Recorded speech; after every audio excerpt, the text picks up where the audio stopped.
I said, this is about muscle tissue. First என்ன பார்த்தோம், connective tissue. இங்கே வந்து muscle tissue. So muscle அப்படிங்கிறப்போ it is made up of what? Made up of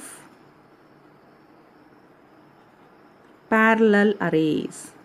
என்ன parallel arrays? Of many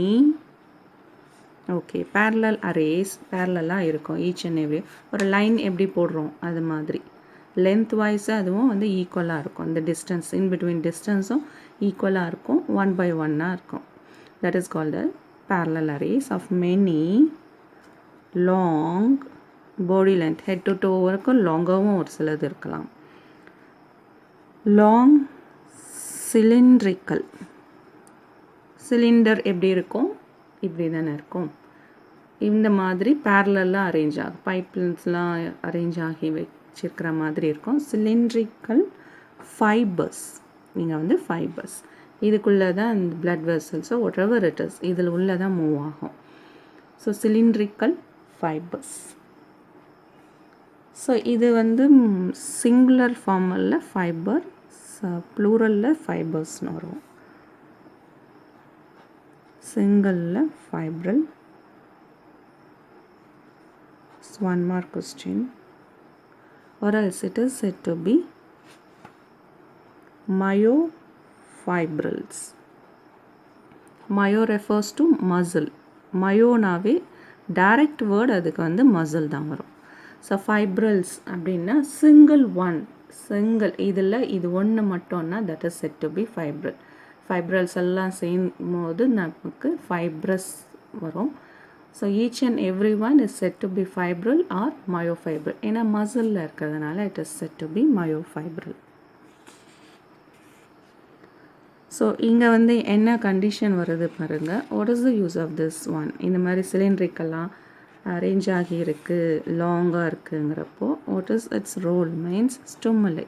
what ever it ஸ்டிமுலைனா something with is make us to start, ஒரு starting point மாதிரி இருக்குது. ஸ்டிமுலை conduct பண்ணோம். அது எங்கே போகும்னா கண்ட்ராக்ஷன் அண்ட் ரிலாக்ஸேஷன் எங்கெல்லாம் தேவையோ அங்கே வந்து இது சிக்னலில் பாஸ் பண்ணி இனிஷியேட் பண்ணோம் அதை. அப்புறம் இது வந்து நெக்ஸ்ட்டு அகெயின் அன்கண்ட்ராக்ட் ஸ்டேட்டுக்கும் போகணும். எப்போவுமே ஒன்று கண்ட்ராக்ட் ஆச்சுன்னா next it's should be back to its position வரணும். ஸோ இதுக்காக தான் இந்த மயோஃபைப்ரல்ஸ் இருக்குது. கண்ட்ராக்ட் அண்ட் கண்ட்ராக்ட் ஆகி ரிலாக்ஸ் ஆகும்போது நமக்கு அன்கண்ட்ராக்ட் ஸ்டேட் வரும்.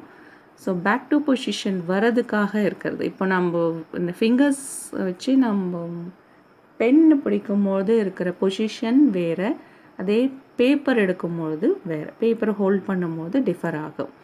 ஸோ பென் எடுத்துகிட்டு அதை கீழே வச்சுட்டு திரும்ப பேப்பர் எடுக்கிறீங்கன்னா அந்த இடத்துல கண்ட்ராக்ட் ரிலாக்ஸேஷன் வரணும். வந்துட்டு திரும்ப அன்கண்ட்ராக்ட் ஸ்டேட்டுக்கு வந்து திரும்ப பேப்பருக்கு என்ன பொசிஷன் வரணுமோ அதை கொடுக்கணும். ஸோ திஸ் கைண்ட் ஆஃப் ஸ்டிமுலை இங்கே வந்து அரைஸ் ஆகிறது இதுதான். ஸோ சிம்பிளாக நம்ம நினைக்கிற மாதிரி கையை எடுக்கிறோம் வைக்கிறோன்னா that's because of the stimuli. Stimuli எது கொடுக்குதுன்னா myofibrils. This muscles have 3 types.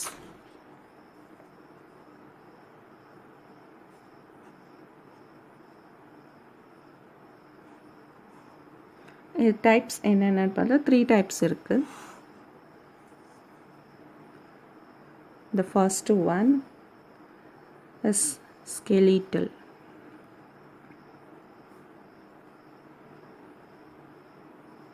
So skeleton சொல்லுவோம் இல்லைங்களா, போன்ஸை மட்டும் நம்ம ஹேங் அவுட் பண்ணியிருப்பாங்க இந்த லேப், அதை வந்து ஸ்கெலிட்டல்னு சொல்லுவோம். So skeletal refer to bone. So இந்த மசில்ஸ் எப்படி இருக்கும்னா as I said இது சிலிண்டரிக்கல், அதில் எந்த டிஃப்ரென்ஸும் வராது, சிலிண்ட்ரிக்கலாக இருக்கும்.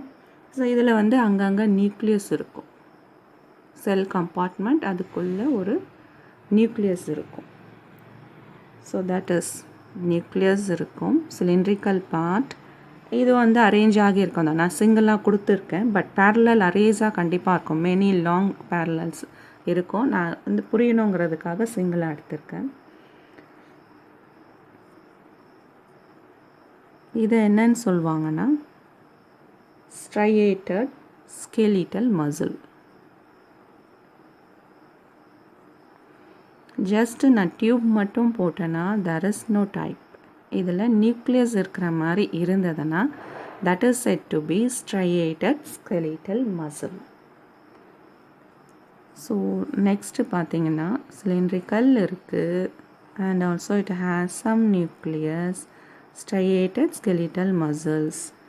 and இதில் வந்து பேண்ட்ஸ் இருக்கும், லைட் பேண்ட்ஸ், டார்க் பேண்ட்ஸ் அந்த மாதிரி இருக்கும். This is another structure. Nucleus கூட சேர்ந்து இது ஒரு ஸ்ட்ரக்சர் இருக்கும். இதெல்லாம் named as a striations. So இதை நம்ம என்னன்னு சொல்லிடலாம், striated skeletal muscle. I think I am clear.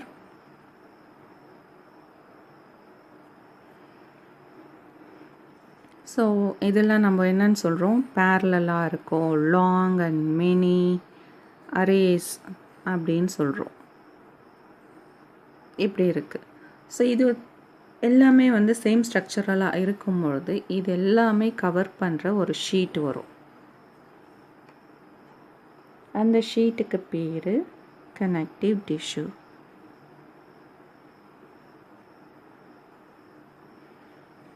So இப்போது புக்ஸ் ஒரு 10 புக்ஸ் இருக்குது. இந்த 10 புக்ஸை நம்ம கஷ்டப்பட்டு கையில் எடுத்துகிட்டு போகிறதுக்கு பதிலாக இதை ஒரு பேக்கேஜாக கொடுத்துட்டோன்னா நம்ம சிங்கிளாக தூக்கிட்டு போயிட முடியும். ஸோ அதுதான் இங்கே ஃபுல்லாக வந்து கவர் பண்ணுறதுக்கு தான் என்ன பேர், கனெக்டிவ் டிஷ்யூ. ஸோ இது எல்லாமே ஒரே வேலையை செய்ய போகுதுன்னு அர்த்தம். So that is given out with this kind of covering. So இதெல்லாம் என்னன்னு சொல்லுவாங்கன்னா வாலண்டரி இன் த சென்ஸ் அதுவே வந்து அதனோட ஒர்க்கை பண்ண ஆரம்பிக்கும். இதுக்காக வந்து யாரும் இதை செய்ய அதை செய்யன்னு சொல்கிற மாதிரியோ ஒரு ஸ்டிமுலை அதுக்கு தேவையில்லை. That is called as the voluntary. And also இதுக்கு வந்து எதை செய்யணும் செய்ய தேவையில்லைங்கிறது இதுக்கும் தெரியும். So control by muscle fibres. இங்கே இருக்கிற ஃபைபர்ஸ் மசில்ஸே போதும். இது வாலண்டரி. தட் இஸ் இதனோட ஒர்க்கு கொண்டுட்டு வந்து இதுவே செய்ய ஆரம்பிக்கும். ஸோ இதுக்கு வந்து என்ன எக்ஸாம்பிள்ஸ் கொடுக்கலான்னா திங்கிங். இதுக்கு நம்ம வந்து திங்கிங் அப்படின்னு பார்க்கும்பொழுது அதுக்கு ஒரு டாபிக் வேணும். அந்த டாபிக் இருந்தாவே போதும், நம்ம அதை பற்றி நிறையவே திங்க் பண்ண முடியும். அதை தான் இங்கே வாலண்டரின்னு சொல்கிறது. ஸோ நெக்ஸ்ட்டு நம்ம என்ன சொல்லலான்னா வெயிட் லிஃப்டிங் சொல்லலாம்.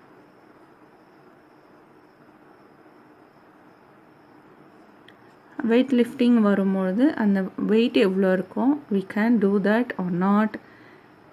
வெயிட் லிஃப்டிங்குள்ளே போயிட்டாவே நம்ம அந்த எக்ஸசைசஸ் ஆரம்பிக்கும் பொழுதே நமக்கு வந்து இந்த கண்ட்ரோல் வந்துடும்.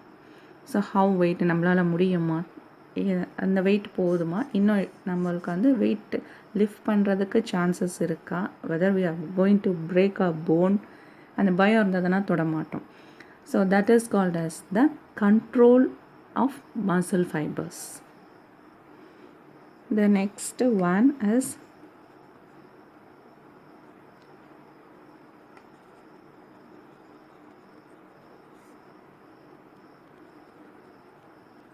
Smooth muscle. நம்ம இங்கே ஃபஸ்ட்டு ஸ்கெலிட்டல் மசில்ஸில் பார்த்தோம். இது வந்து second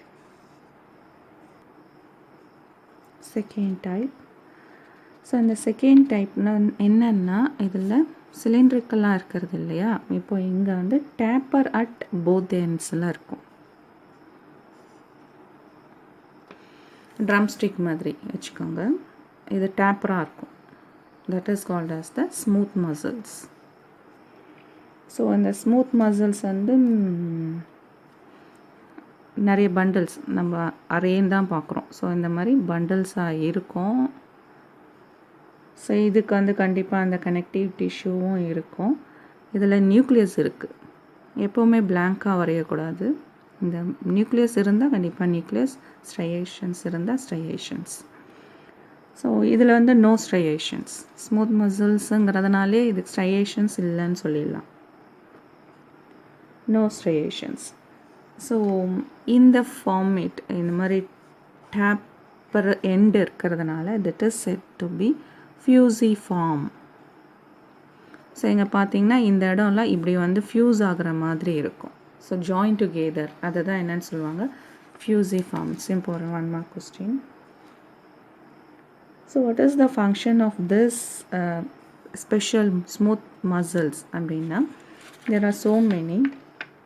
one among that is cell ஜங்ஷன்னு சொல்லுவாங்க.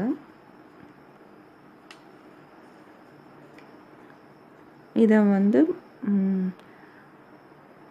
டுகெதர் ஹோல்ட் பண்ணுறதுக்காக இருக்குது.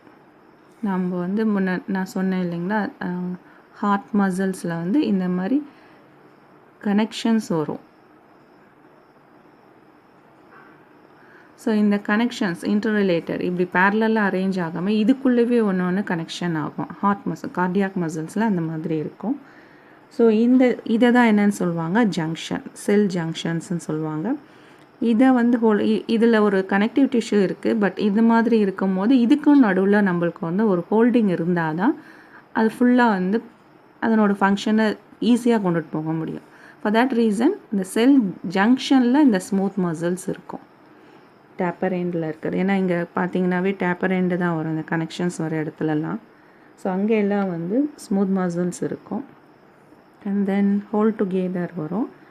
அனதர் ஃபங்க்ஷன் இஸ் பண்டில் ஆகி இருக்கும். ஏற்கனவே சொன்னது தான். இது எல்லாமே சேர்ந்து இது ஒன்று வந்து ஸ்மூத் மசில் கவரிங்கில் வரும். இது எல்லாமே ஒன்றா சேர்ந்து ஒரு கனெக்டிவ் டிஷ்யூவில் it will be covered with. So இதுக்கு எக்ஸாம்பிள் blood vessels சொல்லுவாங்க, stomach, intestine.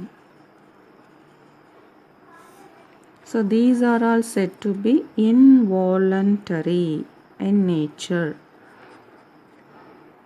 They won't have a direct control. There is no direct control. That is said to be involuntary. இதில் வந்து direct control இருக்கும். That is thinking or weightliftingங்கிறது ஒரு கண்ட்ரோலாக இருக்கும். But here there is no direct control இருக்காது, indirect control இருக்கும். There is a third type that is said to be cardiac muscle tissue. I have already said that cardiac now it refer to heart. So கண்டிப்பாக இது ஹார்ட்டில் மட்டும்தான் இருக்கும். So 1 mark important question. And it is contractile in nature. So heart ஞாபகம் வச்சுக்கோங்க. அது function எப்படி கண்ட்ராக்டல், contract ஆகிறது தான் அதனோட ஒர்க். அண்ட் இதில் செல் ஜங்ஷன் வந்து கண்டிப்பாக ஃபியூஸ் ஆகி இருக்கும். ஏன்னா நம்ம அங்கே பார்த்துருக்கோம் அந்த கனெக்ஷன் வந்து இங்கே இருக்கிறதுன்னு பார்த்தோம். ஸோ அதுதான் இங்கே இப்படியே கனெக்ஷன் வந்துட்டு அப்படியே போயிட்டே இருக்கும். This is one of the type. So இதில் செல் ஜங்ஷன் ஸ்மூத் மசில்ஸு இங்கே இருக்கும் கண்டிப்பாக.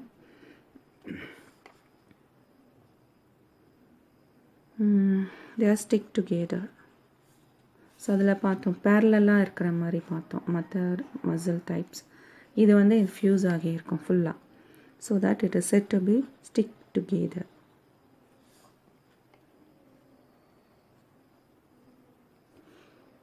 Another important character is intercalated disc அப்படின்னு சொல்லலாம். So intercalated means communication junction.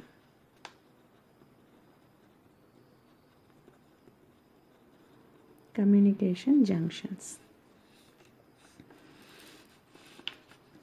இதில் வந்து ஸ்டொம்மில் என்னவாக இருக்கலாம்னா பிளட்டாக இருக்கலாம். அது பிளட்டு வந்தால் மட்டும்தான் அது ஒர்க் பண்ணால் நம்மளுக்கு இது வந்து இன்வாலண்டரி நேச்சர். ஸ்டொம்மிலே என்னவா இருக்கும்னா கண்டிப்பாக blood. இது வந்து செல்ஸ் இந்த இதில் இருக்கிற செல்ஸ் எல்லாத்தையும் தட் இஸ் மசில் டிஷ்யூவில் இருக்கிற செல்ஸ் எல்லாமே கண்ட்ராக்ஷன் பொசிஷனில் தான் இருந்தாகணும். அப்போ தான் அந்த ஹார்ட் பம்பிங் வந்து ஈஸியாக இருக்கும். ரிலாக்ஸேஷன் போகக்கூடாது. ரிலாக்ஸேஷன் போச்சுன்னா more number of blood cells வந்து உள்ளே வர ஆரம்பிச்சிச்சுன்னா இட்ஸ் பம்பிங் ஆர்கனே வந்து மாறிடும். நமக்கு வந்து இந்த அளவுக்கு தான் பிளட் இருக்குது, அது மட்டும்தான் அதை பம்ப் பண்ண முடியும். அந்த அளவுக்கு தான் ஒரு ஒரு டிஃபைன் குவாலிட்டிஸ் இருக்குதுக்கு. So that it is set to be contractile in nature. இது வந்து யூனிட்டாக இருக்கும். ஆஸ் அ யூனிட்டாக தான் இது ஒர்க் ஆகும்.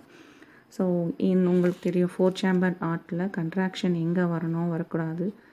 ஸோ இங்கேருந்து பம்பிங் வந்து ஆர்ட்ரிஸ் வென்ட்ரிக்கல்ஸ் போகிறது, இங்கேருந்து போகிறது, நெக்ஸ்ட்டு வந்து இங்கே போகிறது, அதுக்கப்புறம் தான் ஒன்று ஒன்றா தான் முடியும். ஸோ இங்கே இருக்கிற வால்வ் க்ளோஸ் ஆனால் இது ஸ்டாப் ஆகும், நெக்ஸ்ட்டு இது ஒர்க் ஆகும், நெக்ஸ்ட்டு இந்த சேம்பருக்கு போகும், இங்கேருந்து இங்கே க்ளோஸ் ஆகும். ஸோ இது வந்து ஒரு வேவ்ஸ் மாதிரி போயிட்டு இருக்கும். இது முடிஞ்சால் தான் அடுத்ததுங்கிற மாதிரி.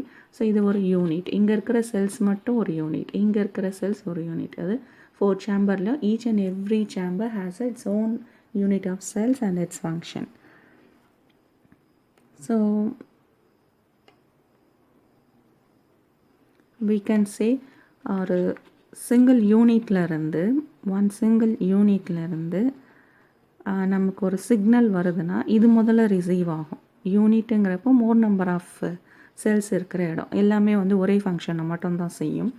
ஸோ இது ரிசீவ் ஆனதுக்கப்புறம் தான் நெக்ஸ்ட்டு இல்லைன்னா சப்சிக்வெண்ட் எது வந்து நெய்பரில் இருக்கோ அந்த செல்க்கு இதனோட சிக்னலையும் ஸ்டிமுலையும் பாஸ் பண்ணும். இந்த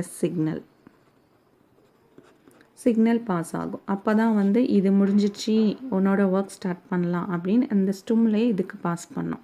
so that is the contraction of a heart muscle. Next உங்கள் பேஜ் 44ல் you have an blue box that is refer about pulmonaris muscle. அதை பற்றி சொல்லியிருப்பாங்க. what does that means? simple 2 or 3 mark question.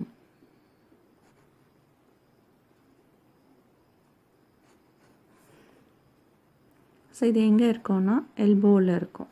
பர்டிகுலராக எல்போவில் to from that to wrist இதில் இருக்கிறது தான் என்னென்னு சொல்லுவாங்க, பல்மாரிஸ் மசில் சொல்லுவாங்க. ஸோ இது வந்து மோஸ்ட்லி பாருங்கள், இதனோட function hanging purpose.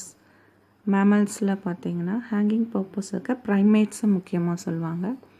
Hanging, climbing. In our cases ஹியூமன்ஸ்லேயே வந்து இது இருக்கும். மோஸ்ட்லி நம்மளை என்னென்னு சொல்லுவாங்கன்னா ப்ரைமேட்ஸில் இது வந்து ஃபுல்லாக இங்கே இருக்கிற மசில்ஸ் எதுக்கு ஒர்க் ஆகும்னா ஹேங்கிங் அண்ட் கிளைம்பிங் பர்பஸ். இதில் வந்து ப்ரைமேட்ஸ்லேயே வந்து நம்மளோட அட்வான்ஸ் ஸ்டேஜில் வரும்போது நம்மளுக்கு வந்து 11% மிஸ் ஆகுதுன்னு சொல்கிறாங்க. Why? Because that means we know that evolutionary periodல we don't need to climb or hang in the trees. monkeys மட்டும்தான் இருந்தது. அதுக்கப்புறம் நம்ம கம்ப்ளீட்டாக லேண்ட் ஓரியண்ட்டாக மாறி இருந்ததால் 11% மிஸ் ஆகும். இப்போது வந்து we are hanging and climbingல ஃபுல் ஸ்ட்ரென்த் இல்லைன்னா we cannot do that, but monkeys can do. So அதை தான் வந்து இது எல்போ டு ரிஸ்ட்டில் இருக்கிற palmaris muscles are highly active in the case of primates, but human பாடியில் 11% இஸ் மிஸ்ஸிங்.